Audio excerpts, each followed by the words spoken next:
दंडवत गोविंद गुरु बंदो अभिजन सोए।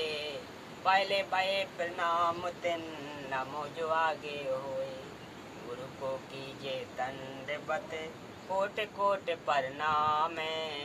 कीट न जाने ब्रंग कोयो गुरु कर आप समान। सत साहिब। हाँ तो श्रोता बंधु, आज मैं आप लोगों के सामने नाम भक्ति की कमाई करना अनिवार्य है, यही प्रसंग अभी मजा आएगा ना भिड़ो। राजा वीर सिंह की एक छोटी रानी सुंदर देई थी। उसने भी परमेश्वर कबीर जी से दीक्षा ले रखी थी। उसने सत्संग बहुत सुनी थी। विश्वास कम था, नाम की कमाई यानी साधना नहीं करती थी। जब रानी का अंतिम समय आया तो यम के दूत राजभवन में प्रवेश कर गए। फिर यमदूत रानी के शरीर में प्रवेश कर गए और अंतिम श्वास का इंतजार करने लगे। उसी समय रानी सुंदर देई के शरीर में बेचैनी हो गई। यमदूत दिखाई देने लगे। राजा ने रानी से पूछा कि क्या बात है। रानी ने कहा कि मुझे राजपाट, महल आभूषण कुछ भी अच्छा नहीं लग रहा है। रानी ने कहा कि साधु भक्तों को बुलाकर परमात्मा की चर्चा कराओ। साधु तथा भक्त आकर परमात्मा की चर्चा तथा भक्ति करने लगे। उससे कोई लाभ नहीं हुआ। रानी के शरीर में कष्ट और बढ़ गया। अर्ध यानी आधा श्वास चलने लगा। श्वास खींच खींच कर आने लगा। हृदय कमल को त्याग कर जीव भयभीत होकर त्रिकुटी की ओर भागा। यमदूतों ने चारों ओर से घेर लिया। चारों यमदूतों ने जीव को घेर कर कहा कि आप चलो, हरि ने तुम्हें बुलाया है। तब रानी के जीव को सत्संग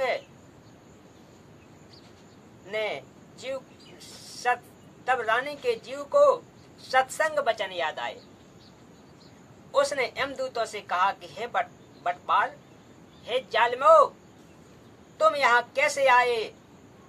हमारा सतगुरु हमारा मालिक है, आप हमें नहीं ले जा सकते। मेरे सतगुरु धनी मालिक ने मुझे नाम दिया है, मेरे गुरुजी आएंगे तो मैं जाऊंगी।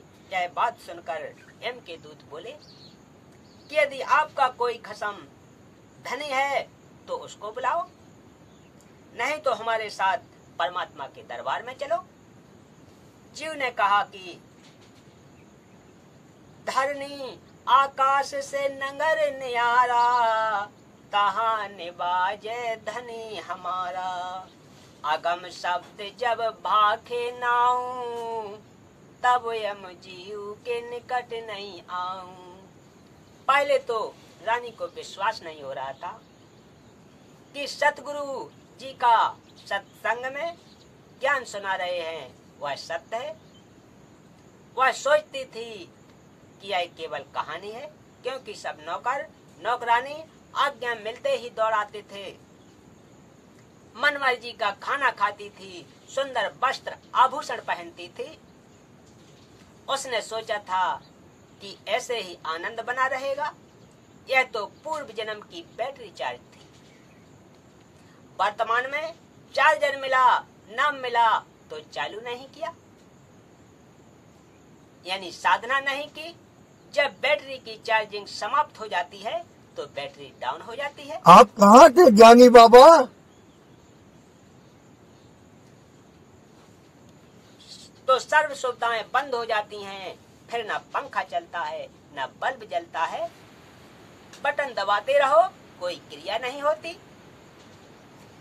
इसी प्रकार जीव का पूर्व जन्म की भक्ति का धन यानी चार्जिंग समाप्त हो जाती है तो सर्व सुविधाएं छीन ली जाती हैं। जीव को नरक में डाल दिया जाता है। तब उसको अक्ल आती है। उस समय वक्त हाथ से निकल चुका होता है। केवल पश्चाताप और रोना शेष रह जाता है।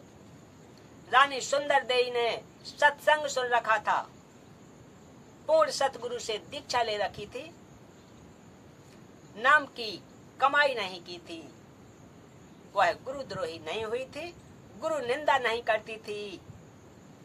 रानी ने सतगुरु को याद किया कि हे सतगुरु, मेरे धनी, मेरे को यमदूतों ने घेर रखा है, मुझ दासी को छुड़ाओ, मैंने आपकी दीक्षा ले रखी है।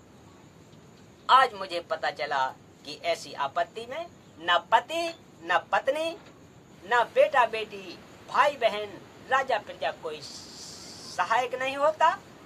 रानी के जीव ने हृदय से सतगुरु को पुकारा। तुरंत सतगुरु कबीर जी वहां उपस्थित हुए। रानी ने दौड़कर सतगुरु देव जी के चरण लिए। उसी समय यमदूत भागकर हरि यानी धर्मराज के पास गए और बताया कि उसका सतगुरु आया, तो वहां प्रकाश हो गया।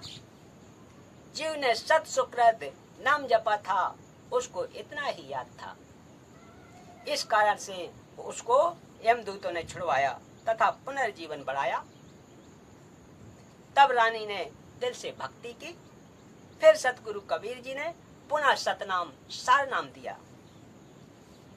उसकी कमाई की, संसार असार दिखाई देने लगा, राजधन परिवार पराया दिखाई दे रहा था, जाने का समय निकट लग रहा था। इस कारण से रानी ने तन मन धन सतगुरु चरणों में समर्पित करके भक्ति की तो सतलोक में गई। वहां परमेश्वर सतपुरुष ने रानी के जीव को सामने अपने ही दूसरे रूप सत्य गुरु से प्रश्न किया कि हे कड़िहार, तारणहार, मेरे जीव को यमदूतों ने कैसे रोक लिया? सतपुरुष सतगुरु रूप में कबीर जी ने कहा कि हे परमेश्वर, इसने दीक्षा लेकर भक्ति नहीं की, इस कारण से इसको यमदूतों ने घेर लिया था, मैंने छुड़वाया। परमेश्वर कबीर जी ने जीव से कहा कि आपने भक्ति क्यों नहीं की, सतलोक में कैसे आ गई?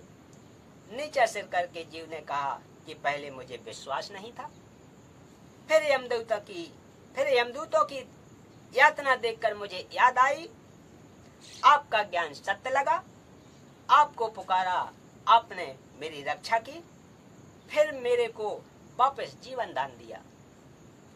तब मैंने दिलो जान से आपकी भक्ति की, पूर्ण दीक्षा प्राप्त करके आपकी ही कृपा से, गुरु जी के सहयोग से मैं यहाँ आपके चरणों में पहुँच पाई हूँ। सतलोक में जाकर भक्त अन्य भक्तों के पास भेज दिया जाता है, सुंदर अमर शरीर मिलता है, बहुत बड़ा आवास महल मिलता है, विमान आंगन में खड़ा है, सिद्धियां आदेश का इंतजार करती हैं, तुरंत विद्युत की तरह सक्रिय होती हैं, जैसे बिजली का बटन दबाते ही बिजली से चलने वाला यंत्र तुरंत कार्य करने लगता है, ऐसे वहां पर वचन का बटन है। जो वस्तु चाहिए बोलिए, वस्तु पदार्थ आपके पास उपस्थित होगा। जैसे भोजन खाने की इच्छा होते ही आपके भोजन स्थल पर गतिविधि प्रारंभ हो जाएगी। थाली गिलास रख, यही नहीं, अभी और सुनिए। कुछ देर में खाने की इच्छा बनी,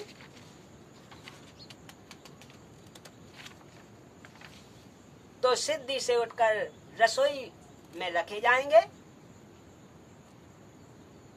एक मिनट पश्चात इच्छा हुई तो भी उसी समय व्यवस्था हो जाएगी। घूमने की इच्छा हुई तो विमान में गतिविधि महसूस होगी। विमान के निकट जाते, क्या बात है सर, क्या बात है सर, क्या बात, ये बात है। इच्छा करते ही ताजे ताजे फल वृक्षों से तोड़कर लाकर आपके समक्ष रख दिए जाएंगे। सतलोक की नकल यह काललोक है। इसी तरह स्त्री पुरुष परिवार है। सतलोक में दो तरह से संतानों की उत्पत्ति होती है, शब्दों से तथा मैथुन से। वह हंस पर निर्भर करता है। वचन से संतान उत्पत्ति वाला क्षेत्र सतपुरुष के सिंहासन के चारों ओर है। नर नारी से परिवार वाला क्षेत्र उसके बाद में है। वचन से संतान उत्पन्न करने वाले केवल नर ही उत्पन्न करते हैं। सतलोक में वृद्धावस्था नहीं है। नर नारी वाले क्षेत्र में लड़के तथा लड़कियां दोनों उत्पन्न होते हैं।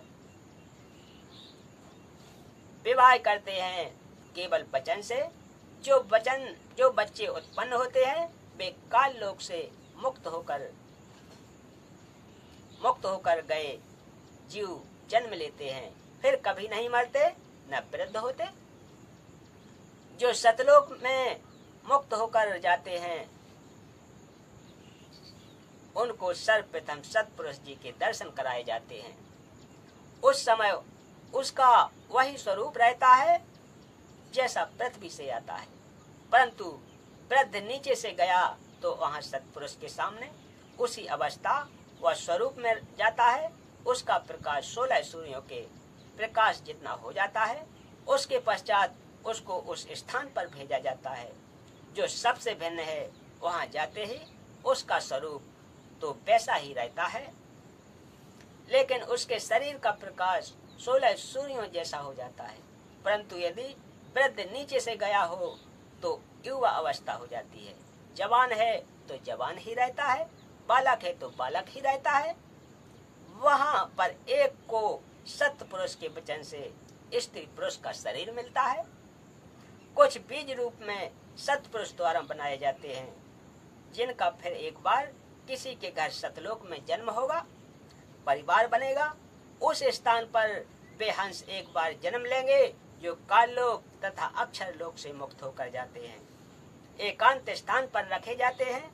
वे दोनों क्षेत्रों में जन्म लेते हैं, वचन से उत्पन्न होने वाले तथा स्त्री पुरुष से जन्म लेने वाले में। स्त्री पुरुष से उत्पत्ति की औसत अधिक होती है। यह औसत 10-90 होती है।